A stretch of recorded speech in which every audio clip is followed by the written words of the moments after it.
it's true with all kinds of conditions. We have subscribed in this world to the fact that we are so affected by disease and pathology. And once I get you to subscribe to the fact that you have a disease, and can get you to subscribe to a lifetime of medication.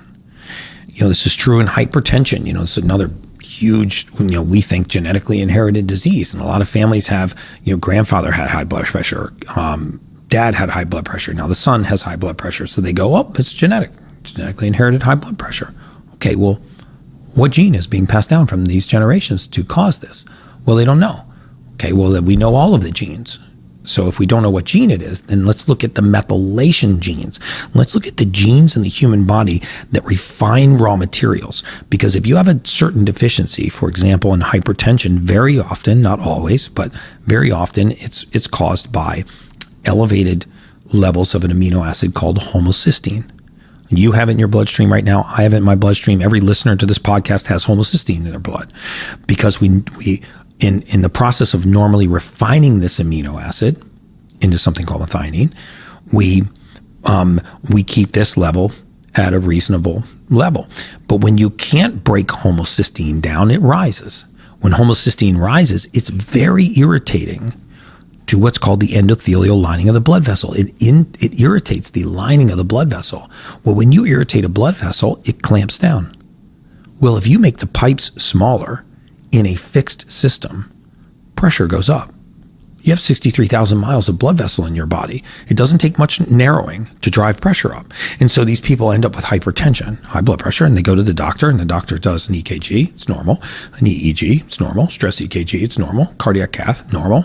Heart and lung sounds, normal. Dye contrast study, normal. The entire cardiac workup's normal. And then they still start pounding on the heart with medication because they can't figure out why the blood pressure is up. But they never actually looked at what raw material was missing in their body, not allowing them to bring homocysteine down and allowing the vascular system to relax.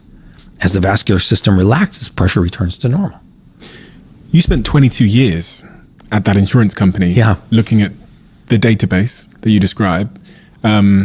And as you're saying there, much of the sort of medical profession, and I think most of society. And I don't want to attack the medical profession. I really, I'm in no place. I am a huge lover and believer in modern medicine. It's saved people very close to me. I mean, and trust me, if I hit a windshield at 20 miles an hour, I want a surgeon, I want painkillers, I'm going to the ER. But there's been this it's not a preventative approach to disease that we've taken over the last couple of decades. It really is, to put a Band-Aid on something that's emerged. And as you said at the start of this conversation, these predicaments, these diseases emerged decades before we even see the symptoms, oftentimes. At the end of your 22 years at the insurance company, you started to look at these things which you call modifiable risk factors. Yes. What is a modifiable risk factor, and what are the most common modifiable risk factors in your view? Well, I mean, one of the most common ones that I saw was modifiable risk factor it's a risk factor that you have, and if you changed it, it would have modified it. It would have a demonstrative impact on the trajectory of your life. So, for example, anemia.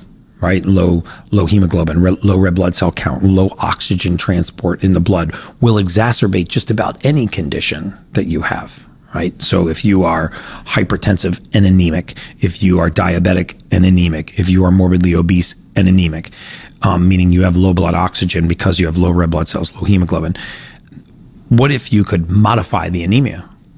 Well, if you could modify the anemia, carry more oxygen in the blood, you'd be much more resilient to all of these conditions, right? So the same thing is true with dementia and Alzheimer's and cognitive function. As you impair cognitive function, you increase the incidence of all-cause mortality. So a modifiable risk factor would be something like looking at the levels of vitamin D3 in the blood in the body. So it's estimated that roughly 50% of the world's population is clinically deficient in vitamin D3. Why is that important? Well, vitamin D3 is the only vitamin that a human being can make on our own. There's hundreds of vitamins in your bloodstream right now. You're only capable of making one, and it's vitamin D3, cholecalciferol. We make it from sunlight and cholesterol. You don't even need to eat to make this vitamin. there is not a single cell in the entire human body that does not have a receptor site for this vitamin. It also acts like a hormone. It's a calcium transport molecule. It's enormously impactful in your immune system. Clinical deficiency in vitamin D3 was, at one time, the second leading cause of morbidity in COVID.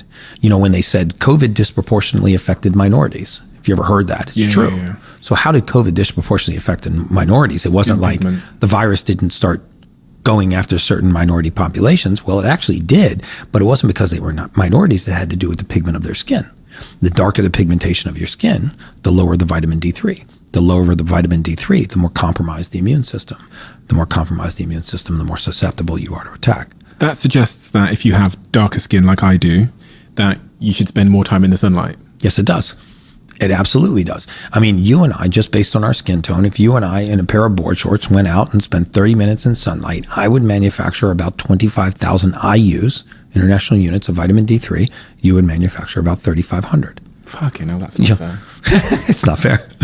We can run fast. But you also, look better older, and you don't age, and you don't get wrinkles as much, and you have better oily skin. So there's some trade-offs. Yeah. So when you look at, African American populations, Latino populations, Middle Eastern populations, the percentage of vitamin D3 deficiency approaches 85%.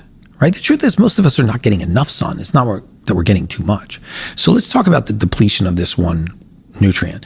Can I just ask them, before we move on to the depletion of that nutrient, because I want to understand why that is. My guess was that because people with darker skins have grown up in sunlight, correct, we spent more time in the sunlight, I'm guessing, which meant that we adjusted our production of vitamin D3 to suit the environment we lived in. Yeah, you actually have a better barrier, right? You are less susceptible to skin damage from sunlight than someone with lighter skin, right? And so if you actually look, because I used to be a population mortality expert, the longest life expectancies were centered right around the equator of the Earth. And if you look at most of the blue zones, they're going to be sort of closer to the equator of the Earth. They're going to be closer to places where the sun shines longer periods of time throughout the year. The blue zones? The blue zones are areas of the world where people live extraordinarily long life expectancies, right? Mediterranean diets. So the longest life expectancies are centered around the equator. So for every 20 degrees latitude, because this is longitude, every 20 degrees latitude, there's a precipitous drop in life expectancy until you get to the poles, where when I started in this industry, the shortest life expectancy on Earth existed. So when I was born in 1970, a true Eskimo had a 56-year life expectancy. 56 years. Eskimo had 56. True Eskimo. So these are at the poles. Now, why? Because they would go months without seeing the sun. And when they did see the sun, they were layered up. So they had brittle bone disease, they had autoimmune disease, they had immunocompromised conditions, all kinds of conditions that go with severe depletion in vitamin D3. And so I would see this in the medical record all the time. Right, I would see medical record after medical record. Patient has had a decade or longer of clinical deficiency in vitamin D3. Well, when you deplete this nutrient and you don't supplement for it, by the way, vitamin D3 is so easy to supplement for. Everybody should be taking vitamin D3 unless you're getting adequate sunlight. 5,000 IUs of D3 with 80 micrograms of K2. And you deplete this nutrient. Eventually, you will develop rheumatoid arthritis-like symptoms. Now, you don't have rheumatoid arthritis, but you have the same identical symptoms when you're depleted in vitamin D3. You start waking up sore and achy like you had a workout the night before when you haven't. The soles of your feet and your ankles are tender when you get out of bed in the morning to walk to the bathroom and take your first pee. Your knees and hips and ankles start to stiffen up. Then it goes to cross the shoulders, and eventually it's hard to make a really tight fist. Well, if you go to the wrong physician, family medicine practitioner that's seeing a lot of high volume of patients, you start to give them that description. They go, you know what? You got rheumatoid arthritis. I'm going to hit you with something called corticosteroids. I'm going to put you on some prednisone first, and then we're going to transition you to a corticosteroid like a methotrexate or one of these, and you're going to be fine. It's going to push this off into the future.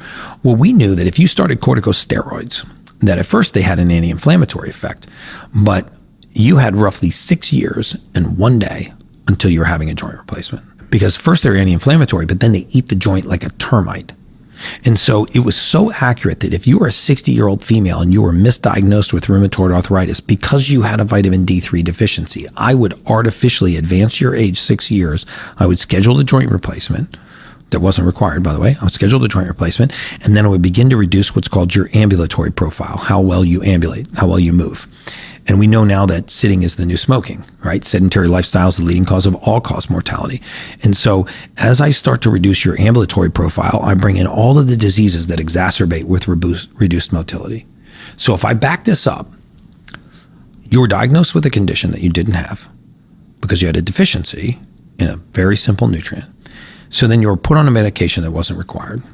This caused you to have surgery that you didn't need because to replace a joint that wasn't initially going to be defective. This reduced your mobility, and it brought diseases forward that you never would have caught, and you died early from a condition you never would have had because you had a deficiency in a nutrient that was misdiagnosed, mistreated, and led to your early demise. And I could give you hundreds of examples like this, and this is why, if you look at the 2016 Harvard study, the 2019 Johns Hopkins study, medical error is the third leading cause of death. Medical error? Medical error. Is that misdiagnosis? Misdiagnosis and medical error. The average American over 50, 52, is on 5 prescription medications. These are synthetic chemical pharmaceuticals, right? And in a lot of cases, we don't know the long-term side effects of these. In a lot of these cases, we actually don't even know the mechanism by which they work. If you actually open the PDR that comes, the disclaimer that comes with a lot of these medications, you'll see that they say mechanism of action unknown. Well, it's a sleep medication. How does it make me sleep? I don't know. It just makes you sleep, right? In fact, most people that are suffering from sleep issues are suffering from sleep issues not because they can't sleep, not because they're not tired, because their mind is keeping them awake, right? And if you have a gene mutation called COMT, catechol O-methyltransferase, then what happens to you is you lay down to go to sleep. And there's nothing more frustrating than one spouse having this gene mutation and one not. Oh right? my God, I think you're talking about me and my partner. I'm the one that I need some like sound or something to go to sleep because and she's just out like a light. There you go. See, and nothing's more frustrating because so annoying. I sometimes sleep in another room. Because okay, so the reason why you're not falling asleep is because when your environment quiets, your mind wakes up. And if you actually hone in on the kind of things you're thinking about the most innocuous little nonsense, right? I mean, it's like, did I get everything on my grocery list? Did my belt match my shoes today? Did I return that email? It's nothing that couldn't wait till the next day. Right? 100%. Yeah. And sometimes you can even catch yourself going, what am I doing? Thinking about the color of dishes I'm going to have if I threw a party, which I'm probably not going to throw. It's just like, how did I get down this rabbit hole, right? And this is because, you are not quieting the mind at the pace that you are exciting the mind. So in other words, when you lay down to go to sleep and your environment quiets, your mind starts to wake up. So you need to be distracted so that your mind doesn't continue to run. But if you just put the right amino acid balance, in fact, I would bet my career you have this gene mutation. I will pay for your test if you don't. It's $599. It's a cheek swab you do once in your lifetime, and it will tell you if you have this gene mutation, COMT. And if you do, I'll tell you exactly what supplement to take, and it will become a permanent thing of your past. What supplement should I take? Don't end your sentence there, Gary. So it's called L-methionine. Oh, I've heard and you take L-methionine, you take methylfolate, and depending on where the gene break is and how severe it is, you may add something called SAMe, S-adenosylmethionine. And these sound like fancy names. They're just fancy names for vitamins and amino acids. All of these are in your bloodstream right now. So when you look at the sequence of breaks that somebody has, then you can tell them exactly what supplement to take. When they take this supplement, their body's no longer deficient. Right? Deficiencies over time express themselves as all kinds of things. There's a lot of people that can't reach elevated emotional states for any prolonged period of time. This is because mood and emotional states are recipes, just like a chef bakes a recipe. But if you went to a bakery chef and you said, you can bake whatever you want, you just can't use butter. Okay, it doesn't sound like a big deal. It's just one ingredient, but think of the number of cookies, pastries, pies, brownies, that it would affect. It would affect so many different recipes just by removing one ingredient. This is the same thing that happens in human beings. If you couldn't use serotonin to assemble mood, okay, now any emotional state that requires that neurotransmitter as a part of its structure, you can't assemble. And as it relates to that mutation, people hear the term mutation, they think of it as being something that's happened in me. And I'm maybe, one of a few that have that mutation. Mutation sounds like it does sound. It does sound like an alien's about to start, like growing out of your stomach. It sounds like my sister won't have it, and it's just me. Right? Okay, so a gene mutation means that we get a copy of our genes from each parent, right? And then the copy of these genes is passed down to us, and we know most of us are familiar with basic genetics, like eye color, skin color, detached earlobes, but there's nothing you can do with that information. So beyond your ancestry, whether you got Irish heritage or Native American Indian or what have you, I mean, those are, if you did a 23andMe, you'd be able to find your ancestry, which is also your genetic history. That's not actionable information.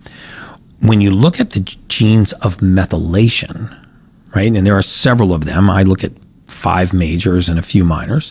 When you look at the genes of methylation, these are the genes that code for how materials are taken into the body or refined into the usable form. And these are not mutations that you're going to suffer from. But what they do is they cause deficiencies to arise in the body. And it's this deficiency that leads to the expression of these conditions. And so when you can't adequately methylate neurotransmitters, you have a deficiency in a certain neurotransmitter. Any mood, any emotional state that requires that neurotransmitter, you can't assemble. If you have a deficiency in the ability to quiet the mind, then you have excess neurotransmitters in the brain, which cause it to stay in a awakened state.